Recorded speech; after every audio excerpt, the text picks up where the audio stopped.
नमस्कार दोस्तों, मैं हूं आपका दोस्त पवन कुमार विश्वजीत। आप सभी का स्वागत करता हूं आपके अपने YouTube चैनल पवन कुमार विश्वजीत में। I welcome to all my viewers and subscriber on our YouTube channel Pawan Kumar Vishwajeet, and here you will get all the information about physical education and also you will get here live exams preparation. जी हाँ, यहाँ पर आपको मिल रही है physical education competitive exams की live preparation. तो आज की सीरीज नंबर रहेगी, जी हाँ, आज की सीरीज नंबर है 323। 323 नंबर सीरीज में हम आपको करवाने वाले हैं 100 वन लाइनर क्वेश्चन। जी हाँ, ये 100 वन लाइनर प्रश्न आपके फिजिकल एजुकेशन के इतिहास, शारीरिक शिक्षा का विश्व में क्या इतिहास रहा है, इससे रिलेटेड जितने भी आपके क्वेश्चंस बन रहे हैं जो आपके किसी भी कॉम्पिटिटिव एग्जाम्स में पूछे जा सकते हैं। जी हाँ, मेरी बात को ध्यान से सुना कीजिए कि किसी भी फिजिकल एजुकेशन कॉम्पिटिटिव एग्जाम्स में पूछे जाने की संभावनाएं बनी रहती है, वही सीरीज आपके लिए लेकर आ गया हूं मैं। तो चैनल पर पहली बार विजिट कर रहे हैं तो चैनल को सब्सक्राइब कर लीजिए, बेल आइकन को प्रेस कर लीजिए ताकि आने वाली हर एक वीडियो का नोटिफिकेशन आपको मिल सके। और लाइव एग्जाम्स की तैयारी करने के लिए भाई ठीक 8 बजे के बाद जैसे ही आप खाना खाकर तैयार हो जाते हैं, जहां बिस्तर की तरफ जाने के लिए, तो हम लेकर आ जाते हैं आप सभी के लिए सीरीज। तो चलिए, आज की सीरीज में हम आपको यूनान, जर्मनी, स्वीडन, फ्रांस, जितने भी यहां पर इतिहास से रिलेटेड है, मैं वहां पर आपको लेकर चलूंगा जहां से आपको फिजिकल एजुकेशन, आपके कॉम्पिटिटिव एग्जाम्स की प्रिपरेशन के लिए क्वेश्चंस मिल जाएंगे। तो चलिए चलते हैं हमारे पहले पॉइंट की तरफ। तो पहला है यहां पर यूनान का इतिहास। जी हां, ग्रीस की हिस्ट्री और ग्रीस पीरियड क्या रहा है, ग्रीस काल भी इसको कहा जाता है। तो यहां पर सबसे पहला प्रश्न आपके लिए बन रहा है कि वह कौन सा देश है जिसने शारीरिक शिक्षा तथा शिक्षा पर सर्वप्रथम निर्देशन किया है। जी हां, डायरेक्शन करने का काम है, दिशा निर्देश देने का काम है शिक्षा एजुकेशन के मामले में और फिजिकल एजुकेशन के मामले में, तो ये है ग्रीस। और ग्रीस में ही, जी हां, आप सभी को पता है कि यहीं पर आपके जो ओलंपिक गेम्स है, इनके एविडेंस, इनके सबूत, इनके साक्ष्य, इनके तथ्य मिलते हैं जिसके आधार पर आज हम मॉडर्न ओलंपिक को खेलते हैं। नेक्स्ट क्वेश्चन, अरस्तु तथा प्लेटो किस देश से संबंध रखते हैं। तो अरस्तु और प्लेटो ये आपके संबंध रखते हैं ग्रीस से। नेक्स्ट क्वेश्चन, इलियड तथा ओडिसी कविताएं किसने लिखी है। इलियड और ओडिसी, भाई ये दो नाम याद रख लीजिएगा। ये जो आपके कॉम्पिटिटिव एग्जाम्स होते हैं, इनमें इस तरह के बहुत डीप क्वेश्चंस आपसे पूछे जाते हैं। और जब आपने बिल्कुल डिस्क्रिप्टिव पढ़ा होगा, डिस्क्रिप्टिव का मतलब है कि जब आप विषय को अच्छे से पढ़ते हैं तभी आप जो ऑब्जेक्टिव टाइप क्वेश्चन है उनके आंसर दे पाएंगे। तो यहां पर इलियड और ओडिसी जो कविताएं लिखी है वो होमर ने लिखी है। नेक्स्ट है आपका स्पार्टा काल। जी हां, आप अगर स्पार्टा काल को समझना चाहते हैं तो मैं थोड़ा सा एक आपको रिकमेंड करूंगा कि एक हॉलीवुड मूवी है 300 स्पार्टन। तो 300 स्पार्टन को आप देखकर समझ जाएंगे कि उस काल में जो रहना और जो वहां पर फिजिकल एजुकेशन का एक मेन मोटिव था वो क्या था। जी हां, जो भी वहां पर ये कह सकते हैं कि जो फिजिकली चैलेंज्ड होते थे, या फिर कह सकते हैं कि जो बाय बर्थ अगर उनके अंदर कोई डिफॉर्मिटीज होती थी तो उनको पत्थरों पर पटक कर मार दिया जाता था। जी हां, आपको अपनी लाइफ के लिए सरवाइव जंगलों में करना पड़ता था। और अगर आप जंगल में एक बच्चे, जी हां 7 साल का बच्चा जंगल में गया है, उसको छोड़ दिया जाता है। 5 साल से लेकर 6 साल की उम्र तक वो माँ के सानिध्य में रहता था, माँ की देखरेख में उसको यहाँ पर तैयार किया जाता था। और जैसे ही 7 साल का बच्चा हो उसको जंगल में छोड़ दिया जाता था, जंगल में सरवाइव करता था और एक अच्छा सैनिक तैयार किया जाता था स्पार्टा काल में। तो ये कह सकते हैं कि जो शारीरिक शिक्षा का उद्देश्य है स्पार्टा काल में वो रहा है कि अच्छे सैनिक तैयार किए जाएं। चलिए क्वेश्चन की तरफ बढ़ते हैं। तो तानाशाह शासन ग्रीस के किस काल में था। तो जो यहां पर डिक्टेटरशिप कही जाती है, जो तानाशाही काल रहा है, वो है आपका स्पार्टा काल ग्रीस में। ठीक है, नेक्स्ट क्वेश्चन, किस काल में नागरिकों को शहर का सैनिक कहा जाता था। जी हां, जितने भी नागरिक जो स्वस्थ होते थे। देखिए, मैं आपको एक चीज क्लियरिफाई कर रहा हूं, जो स्पार्टा काल है उसमें किसी भी फिजिकल चैलेंज्ड या फिर ये कह सकते हैं कि जो फिजिकल डिफॉर्मिटीज किसी के अंदर होती थी बाय बर्थ या फिर जेनेटिक्स, उसके अंदर कोई भी प्रॉब्लम होती थी, तो उनको जीने का कोई भी अधिकार है वो स्पार्टा काल में नहीं दिया जाता था। और जितने भी सैनिक होते थे, ये कह सकते हैं कि जो पुरुष वर्ग है या फिर ये कह सकते हैं कि जो मैंस होते थे, उनका काम है देश की सुरक्षा करना, देश के लिए जान न्यौछावर करना। तो हर एक नागरिक जो स्वस्थ है, जो पुरुष है, वो स्पार्टा काल के अंदर सोल्जर का काम करता था। शहर का सैनिक उसको कहा जाता था, सोल्जर कहा जाता था। और जो महिलाएं थी उनका काम होता था घर और परिवार की देखरेख और उसके साथ में बच्चे पैदा करना। तो ये स्पार्टा काल के अंदर रहा है। नेक्स्ट क्वेश्चन है कि स्पार्टा काल में शिक्षा का उद्देश्य क्या था? तो शिक्षा का जो मेन ऑब्जेक्टिव था स्पार्टा काल में, ये था man of action. Man of action का मतलब है कि बी रेडी टू फाइट। जी हाँ, फाइट करने के लिए तैयार रहिए, हर समय तैयार रहे, तो उसी को कहा जाता है सोल्जर। नेक्स्ट है आपके स्क्रीन पर क्वेश्चन, स्पार्टा काल में कमजोर बच्चों को किस पहाड़ी से फेंका जाता था? देखिए मैंने आपको ऑलरेडी बता दिया है, और 300 स्पार्टन मूवी का मैं आपको इसलिए रिकमेंडेशन दे रहा हूं कि वहां पे आप उसको देखेंगे, आपका इंजॉयमेंट भी होगा, लेकिन उसके साथ में जो ग्रीस है, स्पार्टा काल है, उसको आप समझ पाएंगे। और वहां पर कैसे अस्त्र शस्त्र की विद्याएं कैसे अर्जित करते थे, कैसे देश की सेवा करते थे, और क्या स्पार्टा काल के अंदर, जी हाँ, जो स्पार्टन थे उन्होंने रोम के ऊपर भी आक्रमण, यहाँ की फिर ये कह सकते हैं कि जो रोम के लोग थे, रोम का जो शासक था जिसने ग्रीस पर आक्रमण किया था, तो उसका भी यहाँ पर 300 स्पार्टन ने डटकर मुकाबला किया था। तो आप इस मूवी को देखकर समझ पाएंगे कि जो हमारा प्राचीन शारीरिक शिक्षा का इतिहास है यूनान के अंदर, वो किस तरह का था। तो स्पार्टा काल में जो कमजोर बच्चे होते थे उसको किस पहाड़ी से, जब भाई पहाड़ी का नाम याद कर लीजिए, और काफी इंपॉर्टेंट सीरीज है। देखते हैं कि आज अभी आप कितना शेयर करते हैं और कितनी वॉचिंग देते हैं, और साथ में शेयर जरूर किया कीजिए, क्योंकि ये कभी भी नॉलेज है वो बांटने से नहीं घटती, बढ़ेगी ही बढ़ेगी। तो माउंट टॉय गेट्स, नाम याद रखिएगा, माउंट टॉय गेट्स एक पहाड़ी थी जिससे जो कमजोर बच्चे होते थे, जो शारीरिक रूप से कमजोर होते थे, उनको पहाड़ी से फेंक दिया जाता था और वो खत्म हो जाते थे। नेक्स्ट क्वेश्चन, स्पार्टा के शिक्षा पद्धति को क्या कहा जाता था? तो जो स्पार्टा के अंदर आपकी एजुकेशन सिस्टम था उसको कहा जाता था एगोग। ठीक है, जैसे कि अभी 2020 में हमारा NEP, ठीक है, नेशनल एजुकेशन पॉलिसी अभी जैसे लागू हुई है, तो ठीक वैसे ही स्पार्टा के अंदर जो शिक्षा पद्धति थी, जैसे हमारे यहाँ पर कह सकते हैं कि महाभारत और रामायण काल में, जैसे मैंने कल आपको भारत के अंदर जो शारीरिक शिक्षा का इतिहास है उससे रिलेटेड वीडियो करवाई थी, तो वहां पर हमारे रामायण और महाभारत काल में जो शिक्षा दी जाती थी वो गुरुकुल में दी जाती थी। तो वो जो शिक्षा होती थी वो गुरुओं के द्वारा दी जाती थी। ठीक है, जो ब्राह्मण होते थे और वो क्षत्रियों को तैयार करते थे। तो ठीक ऐसे ही स्पार्टा काल के अंदर जो एजुकेशन सिस्टम था उसको एगोग नाम दिया गया है। नेक्स्ट क्वेश्चन है आपकी स्क्रीन पर, और क्वेश्चन में है स्पार्टा काल में सैनिकों की टुकड़ी को क्या कहा जाता था? जो सैनिक होते थे, जैसे हमारे यहाँ पर कंटीजेंट्स होते हैं, प्लाटून होती है, ग्रुप होता है, ट्रुप उसको कहते हैं, तो उसको क्या नाम दिया जाता था? तो उसको नाम दिया जाता था इरेन। ठीक है भाई, याद कर लीजिएगा, आज की सीरीज धमाकेदार सीरीज, और मैंने स्क्रीन जो थंबनेल है उसमें लिखा भी था कि ये आज की सबसे महत्वपूर्ण सीरीज होने वाली है आपके एग्जाम्स के लिए। नेक्स्ट क्वेश्चन है, स्पार्टा काल में जिम्नास्टिक नृत्य को क्या कहा जाता था? जो जिम्नास्टिक के अंदर जो डांस की एक स्किल है उसको क्या कहा जाता था? ये क्वेश्चन है आपके लिए। तो इसको कहा जाता था विवेसियस। ठीक है, क्या नाम दिया गया है? बस क्या पाइडोनोमास इसको नाम दिया गया है। नेक्स्ट क्वेश्चन, पूर्व एथेंस काल के अंदर अब हम चलते हैं। जी हाँ, स्पार्टा के बाद में आपका आता है पीरियड विश्व के इतिहास में जब हम शारीरिक शिक्षा की स्टडी करते हैं, फिजिकल एजुकेशन की स्टडी करते हैं।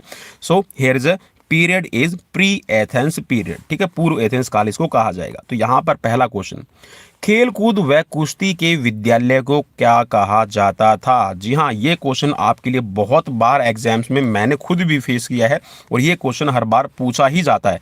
तो इसको कहा जाता था पैलेस्ट्रा। क्या? पैलेस्ट्रा। जहां पर खेलकूद करवाया जाता था, कुश्ती करवाई जाती थी, तो उस स्कूल को कहा जाता था पैलेस्ट्रा। ये कह सकते हैं कि एक तरह से स्पोर्ट्स स्कूल होते थे।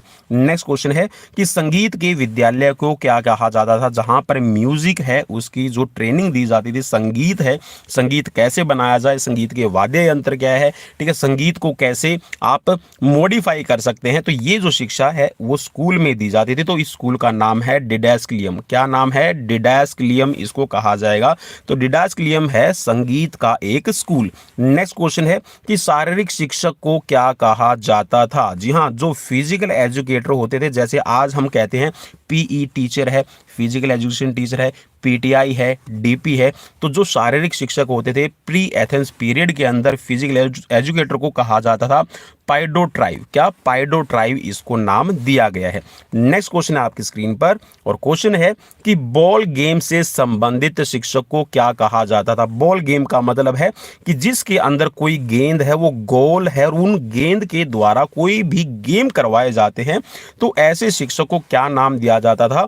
जो बॉल से या फिर गेंद से आपके गेम करवाया करते थे, तो उसको कहा जाता था स्पैरिस्ट। क्या कहा जाता था? उसको कहा जाता था स्पैरिस्ट। ठीक है। और स्पेरिस का आप देख सकते हैं कि जो स्फेरिकल हम बोलते हैं कि मीन्स कोई चीज़ है वो राउंड शेप में है। ठीक है। तो वहीं से इसका नाम है लिया गया है, तो इसको कहा जाता था स्पेरिस्ट। ठीक है। नेक्स्ट क्वेश्चन, जैवलिन से संबंधित शिक्षक को क्या कहा जाता था? भाई जो जैवलिन, जैसे आज हम बोलते हैं कि हमारे कोच हैं, प्रशिक्षक है, तो कोच जो यहाँ पर एक तरह से आप इसको ऐसे समझिए कि जो जैवलिन थ्रोइंग की ट्रेनिंग देते थे, जो जैवलिन थ्रो के लिए सिखाते थे, कोचिंग देने का काम करते थे, ट्रेनिंग देने का काम करते थे, उस शिक्षक को या फिर उस कोच को क्या नाम दिया गया है? तो उसको कहा जाता था एकोमैस्टिस। ठीक है। एकोमैटिस्टिस कहा जाता था। याद रखिएगा भाई, इसका नाम है एकोमैटिस्टिस, इसको कहा जाता था। नेक्स्ट क्वेश्चन, इस काल में पैलिनहेलिक खेल के अंदर कौन कौन से खेल कार्यक्रम शामिल थे? भाई पैलिनहेलिक एक आप कह सकते हैं कि एक काल हुआ है आपका प्री एथेंस पीरियड। इसके अंदर जो आपके पैलिनहेलिक गेम होते थे, इसके अंदर आपके ओलंपिक, इस्थीमियन, पाइथियन और नेमियन, भाई ये 4 प्रकार हैं। याद रखिएगा, ऐसे भी क्वेश्चन आ सकता है कि पैलिनहेलिक गेम के अंदर कौन कौन से खेल थे या फिर कितने प्रकार के खेल थे, तो आप बता सकते हैं कि 4 प्रकार के खेल थे। ठीक है। या फिर आपसे ऐसे पूछा जाएगा, ऑप्शन में दे दिया जाएगा 4 प्रकार के थे, 5 प्रकार के थे, 6 प्रकार के थे, तो आप वहां से चूज कर सकते हैं। या फिर डायरेक्टली आपसे पूछ लिया जाएगा कि आप इनकी सीक्वेंस भी बताइए। ठीक है। ओलंपिक है, एस्थीमियन है, दूसरे में आपको कुछ और दिया मिलेगा। ठीक है। तो आपको अपना एमसीक्यूज को पूरा करना है। नेक्स्ट क्वेश्चन है कि एस्थीमियन खेल कहां पर और किसके समक्ष खेले जाते थे? ये क्वेश्चन आपके लिए अब और भी इंपॉर्टेंट और डीप होता चला जाएगा। एस्थीमियन जो गेम है वो किसके लिए किए जाते थे? जैसे ओलंपिक है, हम मानते हैं कि जो ओलंपिक गेम है वो जीसस के लिए करवाए जाते थे, तो ठीक यहाँ पर जो एस्थीमियन गेम है वो किसके लिए करवाए जाते थे? तो एस्थीमियन गेम है ये आपके करवाए जाते थे कोरिन्थ पोसेडन। ठीक है। कोरिन्थ पोसेडन। और यहां पर वो गॉड किसका होता था? तो भाई ये समुद्र का देवता इसको कहा जाता था। किसका देवता? भाई समुद्र का देवता कहा जाता था कोरिन्थ को। तो इसके समक्ष आपके एस्थीमियन गेम है करवाए जाते थे। नीमियन गेम किसके लिए करवाए जाते थे? तो ये क्वेश्चन भी आपके लिए हो गया है इंपॉर्टेंट। तो जो नीमियन खेल हैं वो किसके समक्ष और कहाँ खेले जाते थे? तो ये आपके खेले जाते थे कहाँ? ऑरिक्स। ठीक है। और ऑर्गोलिस आप इसको बोल सकते हैं, ऑर्गिल्स भी इसको कहा जाता था। ठीक है। तो ऑर्गोलिस और जीसस के लिए ये गेम किए जाते थे। नेक्स्ट क्वेश्चन है, इस काल में जिम्नास्टिक एक्सरसाइजेज को क्या कहा जाता था? भाई क्वेश्चन आपके लिए और भी इंपॉर्टेंट है कि जो जिम्नास्टिक है और जो एक्सरसाइजेज आपकी की जाती थी उसको क्या कहा जाता था? तो उसको कहा जाता था गेस्टिकुलेशन। क्या? गेस्टिकुलेशन उसको नाम दिया गया था, जो आपकी जिम्नास्टिक की एक्सरसाइजेज और जिम्नास्टिक से रिलेटेड एक्सरसाइजेज आपकी करवाई जाती थी। किस काल को शारीरिक शिक्षा तथा खेलों के लिए स्वर्ण काल कहा जाता था? Golden period for physical education and sports. आपके लिए क्वेश्चन ये बनेगा कि गोल्डन पीरियड किस काल को कहा जाता है? तो आपके लिए वहां पर ऑप्शन में आपको अगर उत्तर एथेंस काल मिल रहा है तो भाई आप बिल्कुल ध्यान से, आंख बंद करके नहीं, बिल्कुल ध्यान से एक ऐसा आपको राउंड फिगर देगा और उस राउंड फिगर को आपने बिल्कुल जी हाँ क्या कर देना है?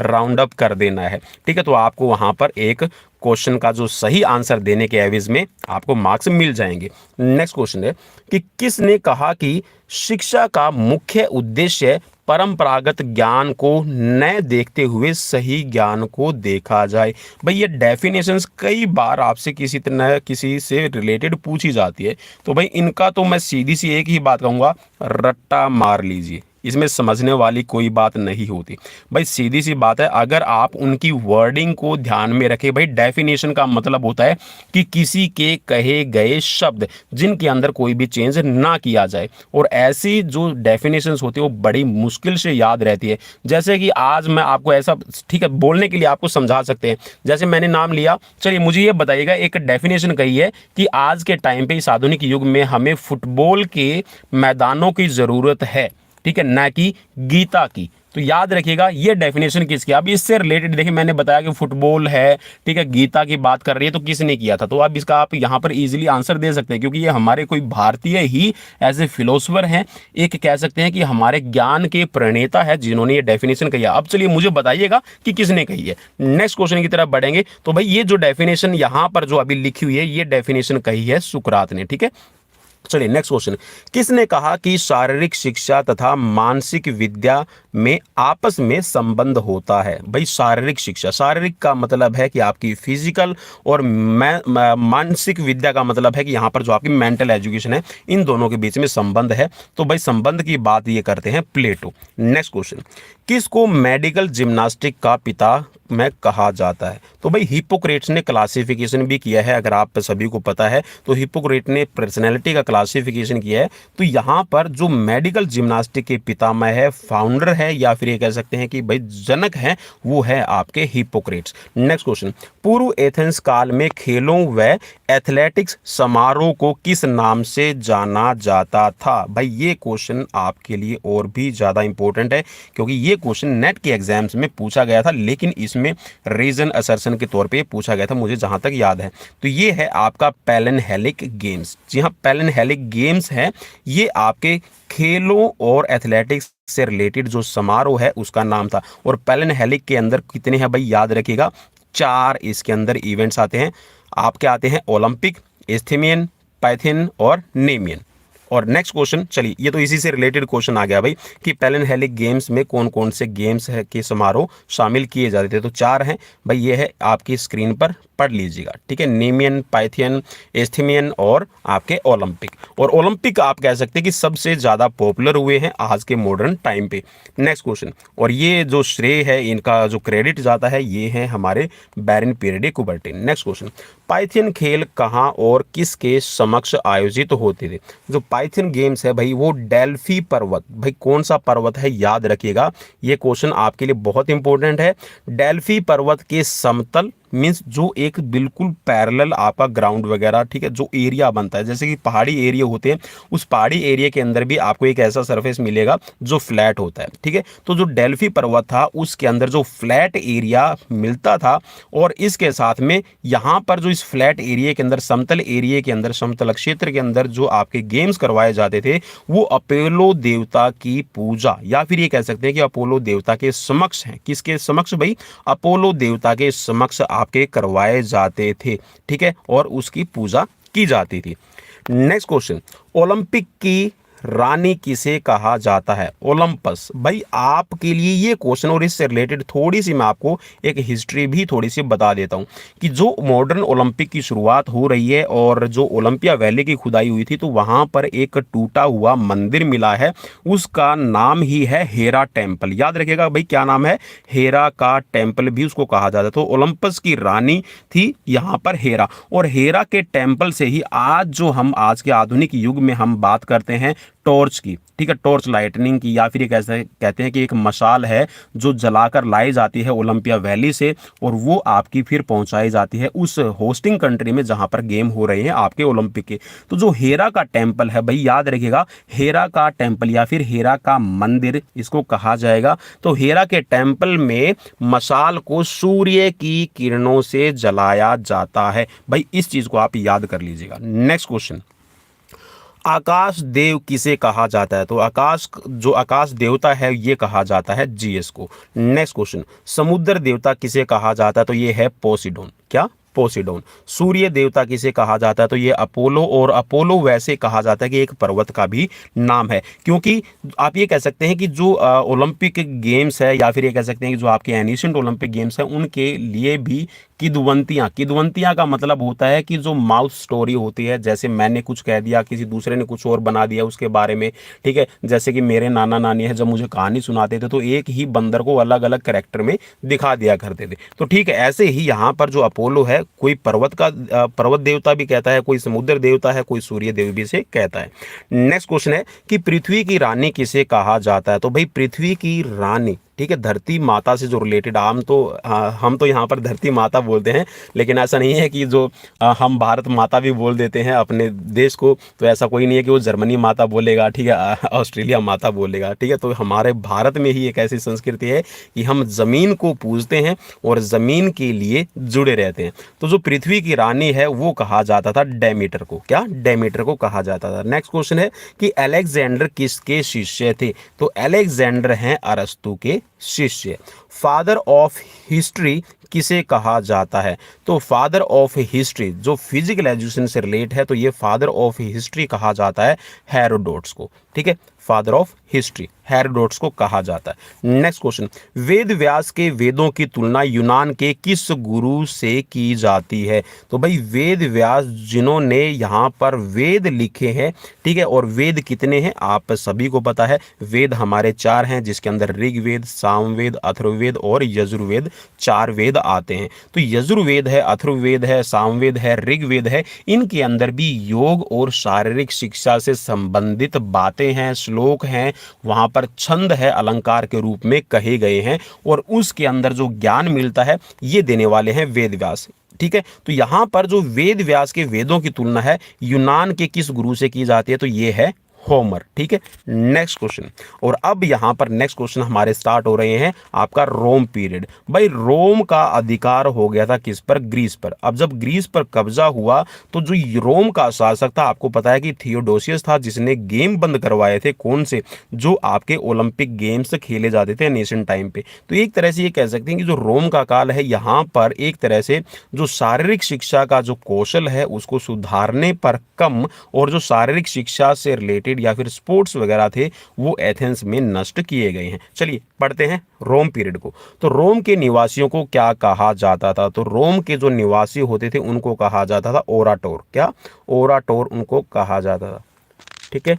चलिए ओराटोर या फिर इसको पोस्ट, ठीक है, ओराटोर पोस्ट इसको कहा जाएगा। नेक्स्ट क्वेश्चन है कि रोम काल में कौन सा लेखक पाया गया है? तो ये नाम है डेलिन, ठीक है। डेलिन है जिन्होंने रोम के बारे में और जो आपका उस टाइम पे जो शारीरिक शिक्षा का और कह सकते हैं कि जो शिक्षा का इतिहास है उससे जुड़ी हुई बातें लिखी हैं। नेक्स्ट क्वेश्चन है आपकी स्क्रीन पर, और क्वेश्चन में है कि रोम काल में 18 साल के बाद के युवा को शारीरिक व मानसिक कौशल को तैयार किए जाने वाले स्थान को क्या कहा जाता था? तो भाई फिजिकली तौर पर एक ये बात आप मान के चलिए कि जितना भी हम प्राचीन इतिहास उठा ले, जो एनिशिएंट आपकी हिस्ट्री है, उसमें जो शारीरिक शिक्षा है, जो फिजिकल एजुकेशन है, गेम्स है, उन सब का मेन मोटिव यही होता था कि आप अपनी शारीरिक क्षमता का प्रदर्शन करें, जिससे आप या तो उस राजा की सेना में शामिल हो जाएं, या फिर राजा आपको कोई पद ऐसा दे जहां से आपकी प्रसिद्धि फैल जाए। और एक तरह से ये कह सकते हैं कि जो ये गेम्स है, इनमें जो भाग लेने वाले होते थे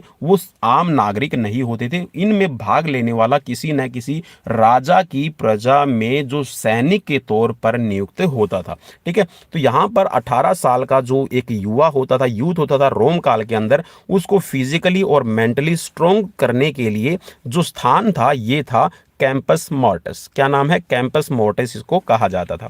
नेक्स्ट क्वेश्चन, रोम काल में 264 बीसी बिफोर क्राइस्ट, ठीक है, बीसी का मतलब है बिफोर क्राइस्ट। रोम काल में 264 बिफोर क्राइस्ट में कौन सा खेल सबसे लोकप्रिय हुआ है? तो भाई ये था आपका ब्रूटल ग्लैडिएटर कॉम्बैट्स। और ब्रूटल ग्लैडिएटर कॉम्बैट्स के अंदर आपने देखा भी होगा बहुत सारे कई बार जो हम आपकी हॉलीवुड मूवी है उनके अंदर ये देखते हैं कि जो पुरानी आपकी मूवी है उनके अंदर आपने देखा होगा कि एक कोई मतलब स्लेव होता था, कोई दास होता था, गुलाम होता था, उस राजा की अंडर कस्टडी रहता था, ठीक है। और वो क्या करता था, उसको खाना खिलाया जाता था। एक तरह से आप कह सकते हैं कि उसको डेमन के तौर पे, एक दैत्य के रूप में तैयार किया जाता था, और उसके सामने कुछ ऐसे लोग फाइट करते थे, या फिर आप कह सकते हैं कि उसको पशुओं के साथ में, जानवरों के साथ में, या फिर कॉम्बैट फाइट। कॉम्बैट का मतलब होता है कि दो द्वंद्व आपस में लड़ रहे हैं, ठीक है, जैसे कि हमारी रेसलिंग है, ठीक है, इसमें आप बॉक्सिंग का एग्जांपल ले सकते हैं। तो जो ऐसे कॉम्बैट गेम्स इनको कहा जाता है।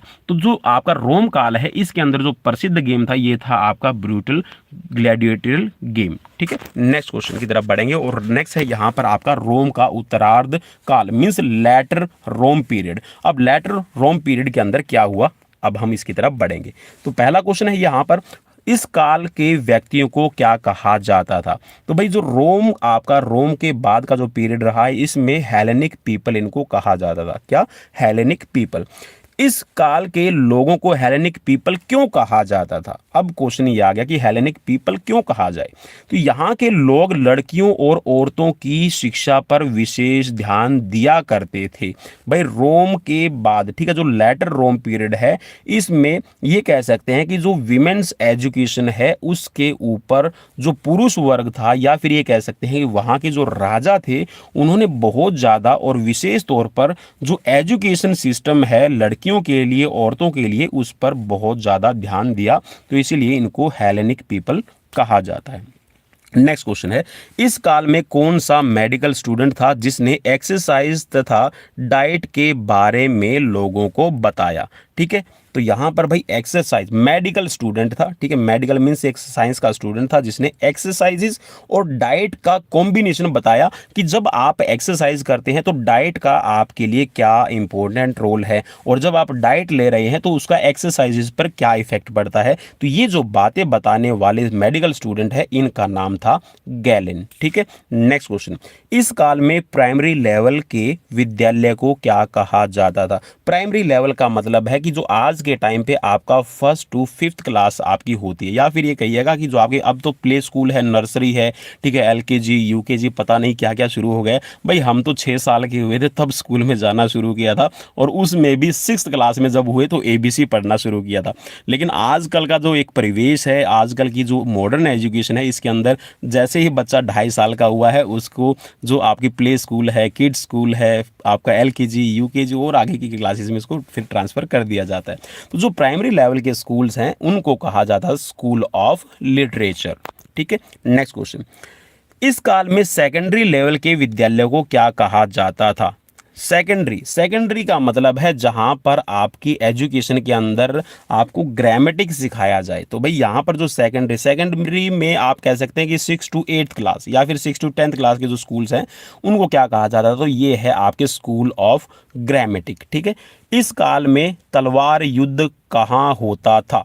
तो ये है आपका जहां पर तलवार युद्ध होता था, इसको कहा जाता था एम्पी थिएटर्स। क्या? एम्पी थिएटर्स के अंदर तलवार के युद्ध, तलवारबाजी आप इसको कह सकते हैं कि आपस में तलवारों के साथ में ये देखा जाता था कि कौन सबसे अच्छा तलवारबाज है। तो एक तरह से कह सकते हैं कि इसमें तलवारबाजी में जो सामने वाला जब तक क्विट नहीं करता था, सामने वाला जब तक हार नहीं मान लेता था, तब तक युद्ध समाप्त नहीं होता था, तब तक वो जो फाइट चलती थी वो समाप्त नहीं होती थी। तो उसको कहा जाता था एम्पी थिएटर। ठीक है, जहां पर ये युद्ध होते थे।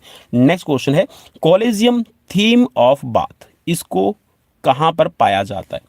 तो कॉलेजियम जो है ये पाया जाता था आपका रोम के अंदर। ठीक है, नेक्स्ट क्वेश्चन, इस काल में किस युद्ध के देवता की पूजा होती थी। तो मोर्स एक देवता हुआ है जिसको युद्ध का देवता भी कहा जाता था, और ये कह सकते हैं कि इस काल के अंदर जो युद्ध आपके किए जाते थे, उनका मेन मोटिव यही होता था कि वो अपने जो मोर्स है, जो देवता है, उसको खुश कर सके, और उस देवता को खुश करने के लिए वो बलि भी, जो एक प्रथा थी, एक तौर पे कह सकते हैं कि युद्ध करते थे। ठीक है, जैसे कि हमने देखा था कि अभी हम बात कर रहे थे तलवारबाजी की, जहाँ पर एम्पी थिएटर के अंदर तलवारबाजी की जाती थी, युद्ध किया जाता था। तो उसमें एक तरह से बलि देने का भी काम है, उस मोर्स के देवता मीन्स यहाँ पर जो युद्ध का देवता, उसको खुश करने की यहाँ पर कोशिश की जाती थी।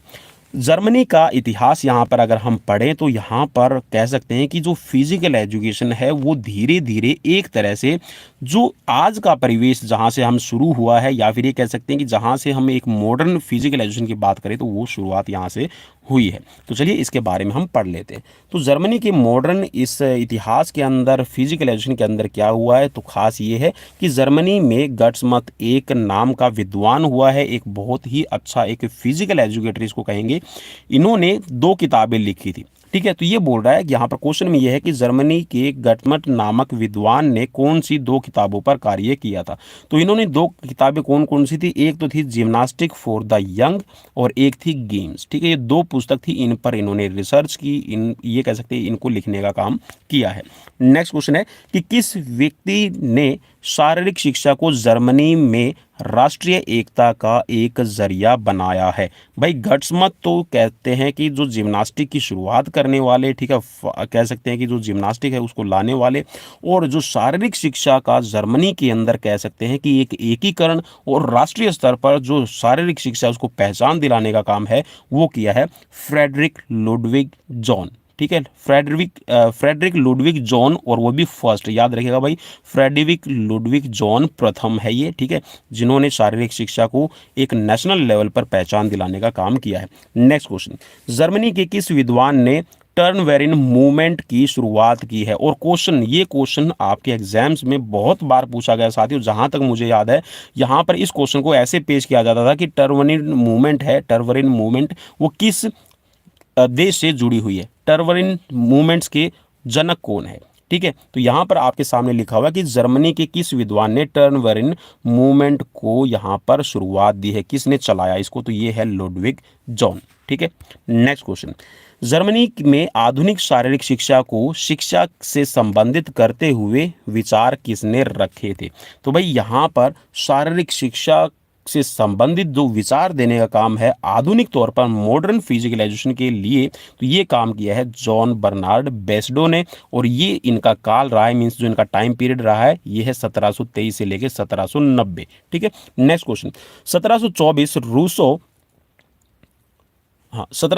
रूसों के नक्शे कदम पर चलते हुए जर्मनी के डेसा स्थान नेचुरलिस्टिक स्कूल को किस नाम से जाना जाता था। तो भाई यहाँ पर रूसों के नक्शे कदम पर 1724 में चलते हुए जो जर्मनी के डेसा स्थान पर नेचुरलिस्टिक स्कूल को जो नाम दिया जाता था उसका नाम है फिलेंथ्रोपियम। क्या नाम है? फिलेंथ्रोपियम।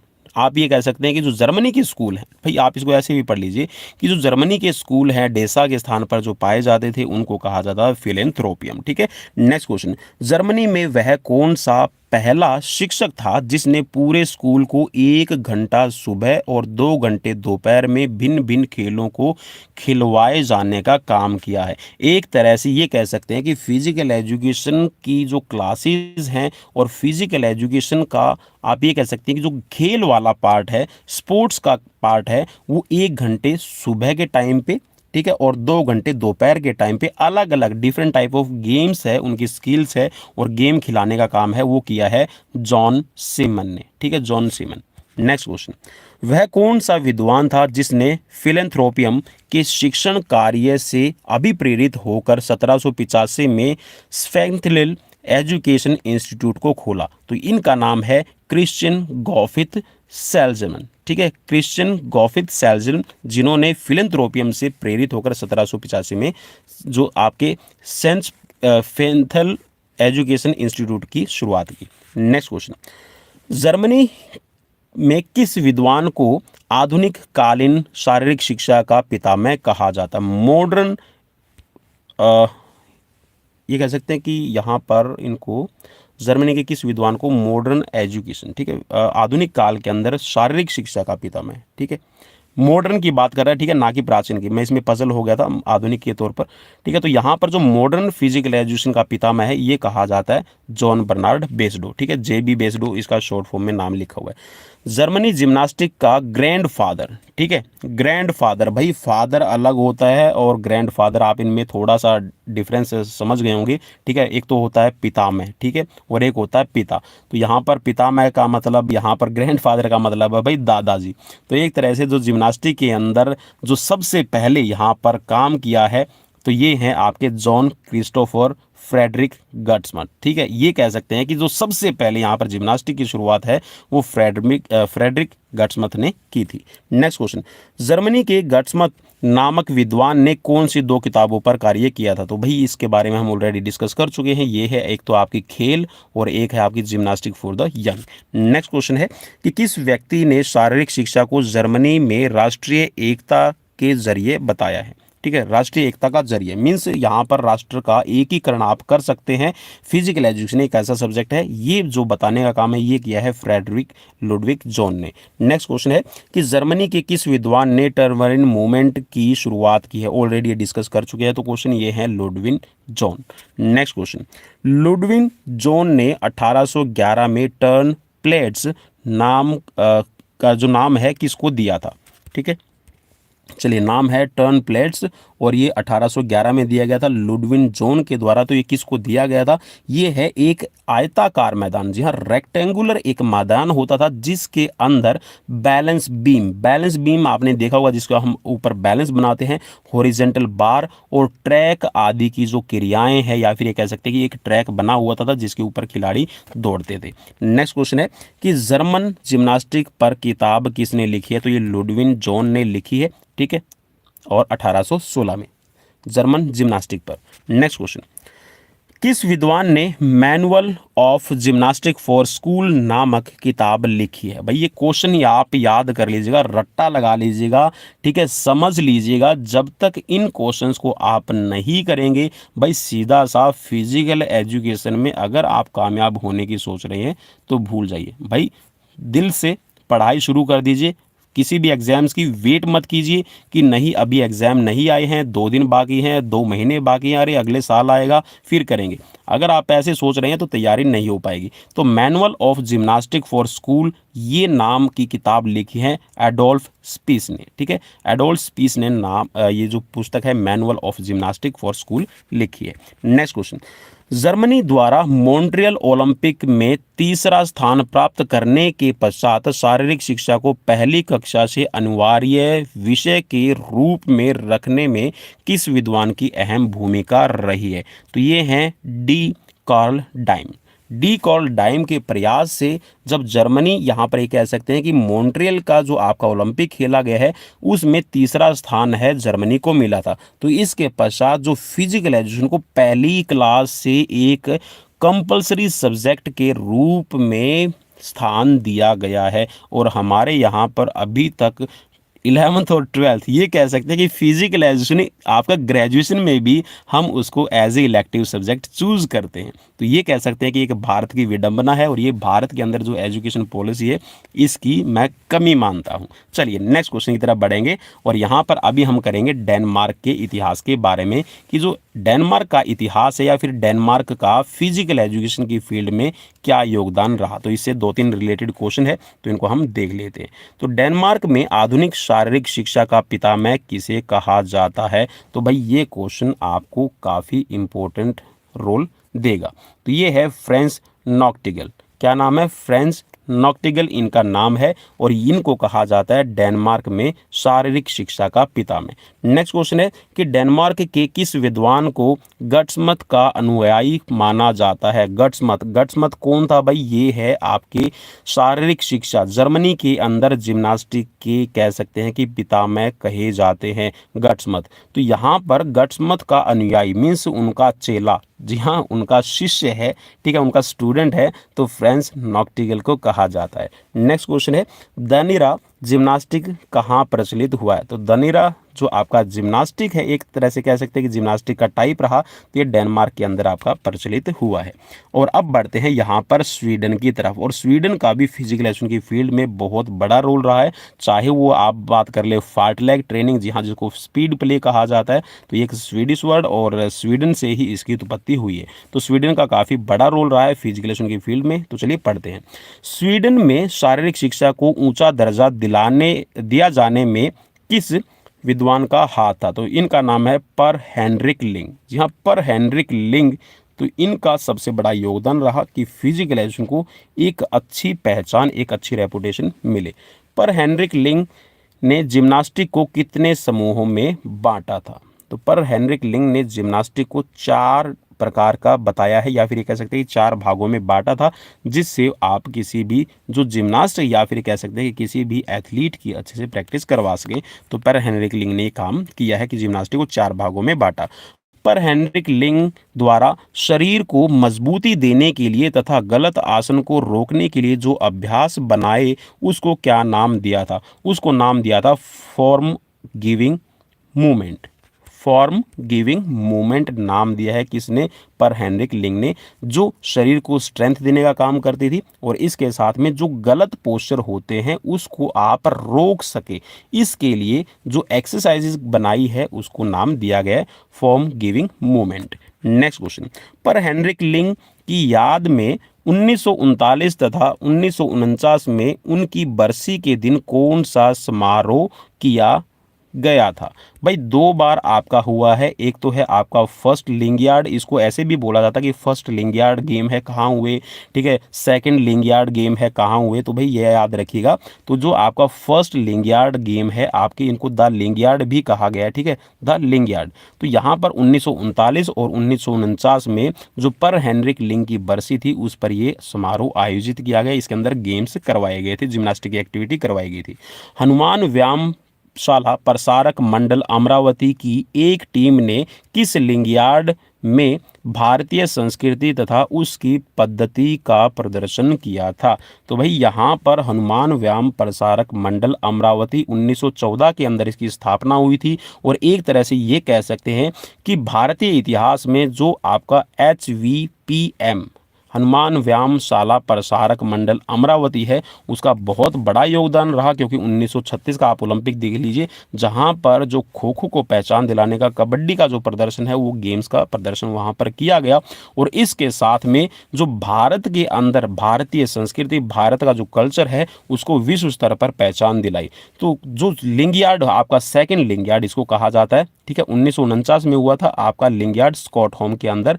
तो यहाँ पर भारतीय संस्कृति और कह सकते हैं कि जो भारत का एक ट्रेडिशनल कल्चर है इसको पहचान दिलाने का काम किया है हनुमान व्यायाम प्रसारक मंडल ने, ठीक है। नेक्स्ट क्वेश्चन, और यहाँ पर अभी चलिए थोड़ी से जर्नल क्वेश्चन आ गए हैं, मीन से इनमें से ही आपके जो क्वेश्चन है उनको हम कर लेते हैं। तो सबसे पहला क्वेश्चन है यहाँ पर, निम्न में से किसने ओलंपिक मशाल के एथेंस से आयोजित स्थल तक लाने का प्रचलन प्रथम बार शुरू किया?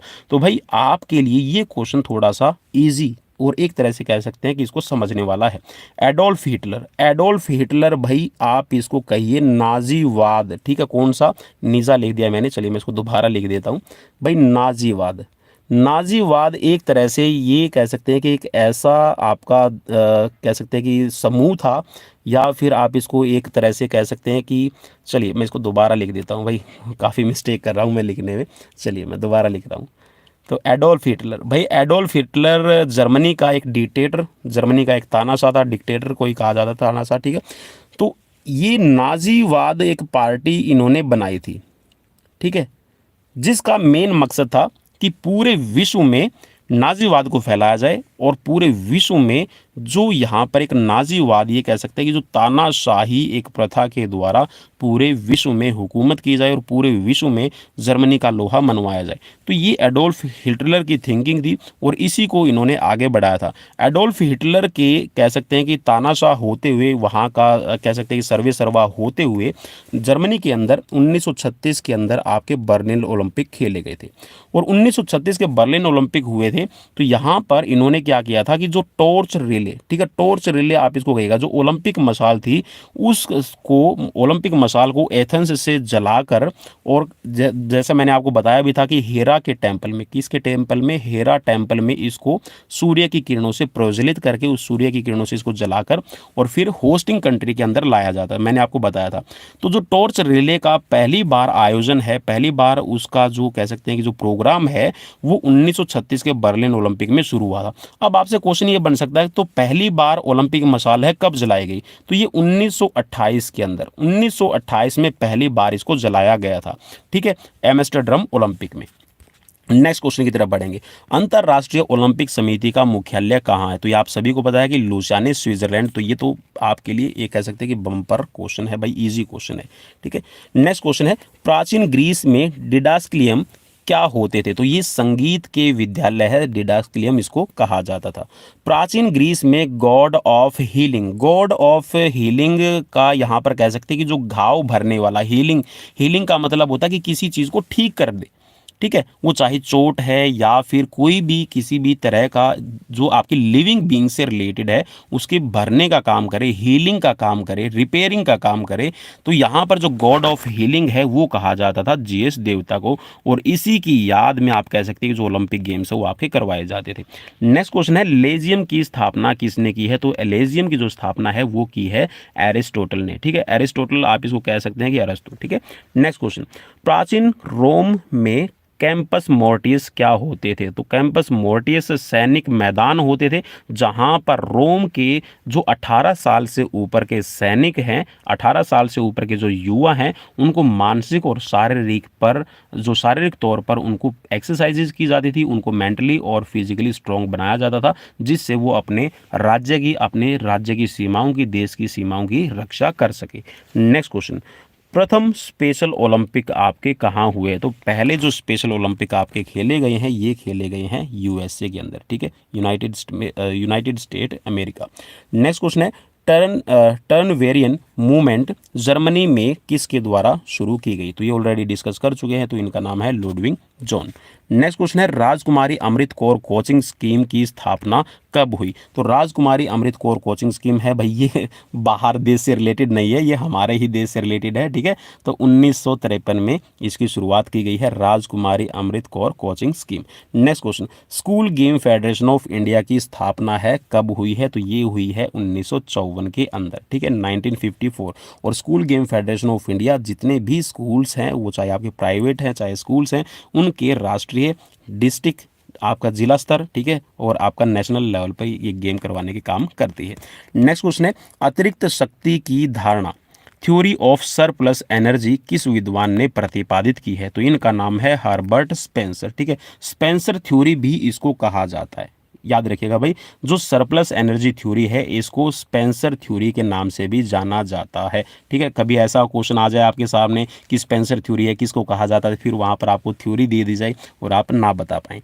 नेक्स्ट क्वेश्चन है, भविष्यदर्शी धारणा, ठीक है, एंटिसिपेटरी जो धारणा है वो किस विद्वान ने प्रतिपादित की है? तो इनका नाम है कार्ल ग्रूस, ठीक है, कार्ल ग्रूस ने जो एंटिसिपेटरी जो कह सकते हैं कि जो भविष्यदर्शी धारणा है इसका प्रतिपादन किया है। नेक्स्ट क्वेश्चन है, प्रतिपादन का मतलब है उसका विकास करना, ठीक है, उसको बनाना। नेक्स्ट क्वेश्चन है कि मनोरंजनात्मक धारणा, रिक्रिएशन थ्योरी किस विद्वान ने दी है? तो ये नाम है लॉर्ड्स कैम्स और JNW पैट्रिक, ठीक है, JNW पैट्रिक। नेक्स्ट क्वेश्चन की तरफ बढ़ेंगे रिक्रिएशनल थ्योरी के बाद में। तो यहाँ पर नेक्स्ट थ्योरी है आपकी रिकैपुलेटरी थ्योरी। रिकैपुलेटरी थ्योरी है वो किस विद्वान ने दी है? पुनः अवलोकन धारणा, पुनः अवलोकन धारणा रिकैपिटुलेटरी थ्योरी किसने दी है? तो ये है स्टेनले हॉल, स्टेनले हॉल। भाई ये याद रखिएगा नाम, क्योंकि ये थ्योरी कई बार और इससे रिलेटेड क्वेश्चन है पूछे जाते हैं। नेक्स्ट क्वेश्चन, मन विश्लेषक धारणा, साइको एनालिटिकल थ्योरी किसने प्रतिपादित की है, किसने दी है? तो साइको एनालिटिकल थ्योरी या फिर सिगमंड फ्रायड को कहा जाता है मनोविश्लेषण सिद्धांत के प्रतिपादक। तो मनोविश्लेषण सिद्धांत के प्रतिपादक हैं ये हैं सिगमंड फ्रायड। नेक्स्ट क्वेश्चन है कि सामाजिक धारणा, सामाजिक धारणा भाई सामाजिक, चलिए माफी चाहूंगा बीच में जो मार्कर है ये आ गया था। सामाजिक धारणा, सोशल थ्योरी के जो सिद्धांत के प्रतिपादक हैं कौन है? तो ये हैं एरिस्टोटल, ठीक है। नेक्स्ट क्वेश्चन, और नेक्स्ट है आपके फिलॉसफी से जुड़े हुए, दर्शन शास्त्र से जुड़े हुए। दर्शन शास्त्र ये कह सकते हैं कि एक ऐसी सोच, एक ऐसी परिकल्पना जो भविष्य में होने वाले कार्य के लिए की जाए। तो यहाँ पर भविष्य में कैसे और क्या, आप ये कह सकते हैं कि जो शारीरिक शिक्षा के फील्ड में जो फिलॉसफी है उसको किस तरह से यूज किया जाए, तो इसके बारे में बताया गया। तो फिलॉसफी ऑफ माइंड को क्या कहा जाता है? फिलोसफी ऑफ माइंड को कहा जाता है मेटाफिजिक्स, ठीक है, मेटाफिजिक्स इसको कहा जाएगा। तो मेटाफिजिक्स या फिर इसको अध्यात्म शास्त्र भी आप कह सकते हैं। थ्योरी ऑफ नॉलेज को क्या कहा जाता है? तो थ्योरी ऑफ नॉलेज को कहा जाता है आपका एपिस्टेमाइलोजी, एपिस्टेमाइलोजी इसको कहा जाएगा ज्ञान शास्त्र। Next question, theory of value किसे कहा जाता है? तो थ्योरी ऑफ वैल्यू कहा जाता है आपकी एस्थेटिक्स, ठीक है, एस्थेटिक्स को कहा जाता है theory of value. Next question, philosophy कितने प्रकार की है? तो फिलॉसफी है वो 5 प्रकार की है, ठीक है, जिसमें आपका दर्शन शास्त्र में आप कह सकते हैं जिसमें आपका आइडियलिज्म आ रहा है, ठीक है, और भी आपकी जो थ्योरी है, ठीक है, आइडियलिज्म, ठीक है, प्रैग्मेटिज्म, ये आपकी थ्योरीज आ जाती हैं। नेक्स्ट क्वेश्चन है, फिलोसफी का उदय किस देश में हुआ है? तो फिलोसफी का उदय है भाई शारीरिक शिक्षा या फिर खेल के बारे में आप कह सकते हैं कि जो व्यायाम है, अभ्यास है, जिम्नास्टिक, वो सभी ग्रीस यूनान की ही देन मानी जाती हैं। तो यहाँ पर जो फिलोसफी का कह सकते हैं कि जो उद्भव हुआ है, फिलोसफी का जो यहाँ पर कह सकते हैं कि जो जन्म है वो ग्रीस से ही माना जाता है। नेक्स्ट क्वेश्चन, आइडियलिज्म के फिलोसफर कौन थे? तो आइडियलिज्म, ठीक है, आइडियलिज्म का मतलब है यहाँ पर आपका आदर्शवाद। तो आदर्शवाद के फिलोसफर या फिर पितामह कहे जाते हैं एरिस्टोटल और प्लेटो। नेक्स्ट क्वेश्चन, किस फिलोसफी में सत्यम शिवम सुंदरम को सबसे ऊंचे लक्ष्य पर रखा गया है? तो ये है आपकी आदर्शवाद। नेक्स्ट क्वेश्चन है कि बॉडी ब्यूटीफुल को किस ब्यूटीफुल को सबसे ज़्यादा महत्व किस दर्शन शास्त्र में दिया गया है? तो ये है आपका आइडियलिज्म के ही अंदर। नेक्स्ट क्वेश्चन, किस दार्शनिक ने माइंड और बॉडी को एक साथ बताया है कि माइंड और बॉडी है वो दोनों ही एक दूसरे से कनेक्टेड है? तो ये अरस्तु ने माना है। नेक्स्ट क्वेश्चन है, sound body has a sound mind किस दार्शनिक ने इसका प्रचार किया है? तो भाई sound mind has a sound body, तो इसके बारे में बहुत बार कन्फ्यूज़न देखा गया है और बहुत बार कन्फ्यूज़न भी है। कहीं पर कुछ स्टेट जो आपकी एग्जाम्स ऑर्गेनाइज करवाती है वो अरस्तु को मानती है और कुछ एक स्टेट है वो प्लेटो को मानती है, ठीक है, तो इसके बारे में मैं ज़्यादा नहीं बताऊंगा। नेक्स्ट क्वेश्चन है, नेचुरलिज्म फिलोसफी को कौन सी फिलोसफी कहा जाता है? तो नेचुरलिज्म को कहा जाता है प्रकृतिवाद। नेक्स्ट क्वेश्चन, प्रैग्मेटिज्म फिलोसफी को किस दूसरे नाम से जाना जाता है? तो जो प्रैग्मेटिज्म है इसको एक्सपेरिमेंटिज्म और इसको कहा जाता है डेविज्म, ठीक है, डेविज्म और एक्सपेरिमेंटिज्म इसको नाम दिया गया है प्रैग्मेटिज्म को। नेक्स्ट क्वेश्चन, प्रैग्मेटिज्म का दार्शनिक किसे कहा जाता है? तो जो प्रैग्मेटिज्म के सिद्धांत है, प्रैग्मेटिज्म की फिलॉसफी है, उसके जनक कहे जाते हैं John Dewey. Next question, idealism means आदर्शवाद के दर्शन शास्त्री कौन थे? तो प्लेटो और अरस्तु, ये दोनों ही है। रियलिज्म यथार्थवाद की शुरुआत किन दर्शन शास्त्रियों ने की थी? तो रियलिज्म या फिर यथार्थवाद की जो शुरुआत है अरस्तु, सेंट थॉमस एक्विनोस और डेस्क्रेट ने की थी, ठीक है। तो और दर्शन शास्त्र के कितने पहलू हैं, कितने पक्ष हैं? तो ये 6 माने जाते हैं। तो भाई ये थी आज की सीरीज। प्लीज़ मुझे कमेंट बॉक्स में कमेंट करके ज़रूर बताइएगा कि सीरीज़ कैसी लगी। सीरीज़ अच्छी लगी है तो भाई लाइक, शेयर, सब्सक्राइब करना बिल्कुल भी मत भूलिए। और आप हमें लाइक है, शेयर है, सब्सक्राइब के साथ में टेलीग्राम चैनल पवन कुमार विश्वजीत 1 उसके नाम से, और फिजिकल एजुकेशन की फील्ड के लिए ही जो पवन कुमार विश्वजीत फेसबुक पेज है आप उस पर मुझे फॉलो कर सकते हैं, क्योंकि वहाँ पर मैं क्वेश्चन से आपको प्रोवाइड करवाता रहता हूँ। तो फिजिकल एजुकेशन की फील्ड के लिए जो लाइव एग्जाम्स प्रिपरेशन की सीरीज़ थी आज की कैसी लगी, प्लीज़ मुझे कमेंट बॉक्स में कमेंट करके बताना बिल्कुल भी मत भूलिए। और पवन कुमार विश्वजीत चैनल को शेयर और सब्सक्राइब कर लीजिए। And thanks for watching this series. How you feel about this series, you can comment us. We will meet again tomorrow with the new series, with the new question. Till then, bye bye, take care.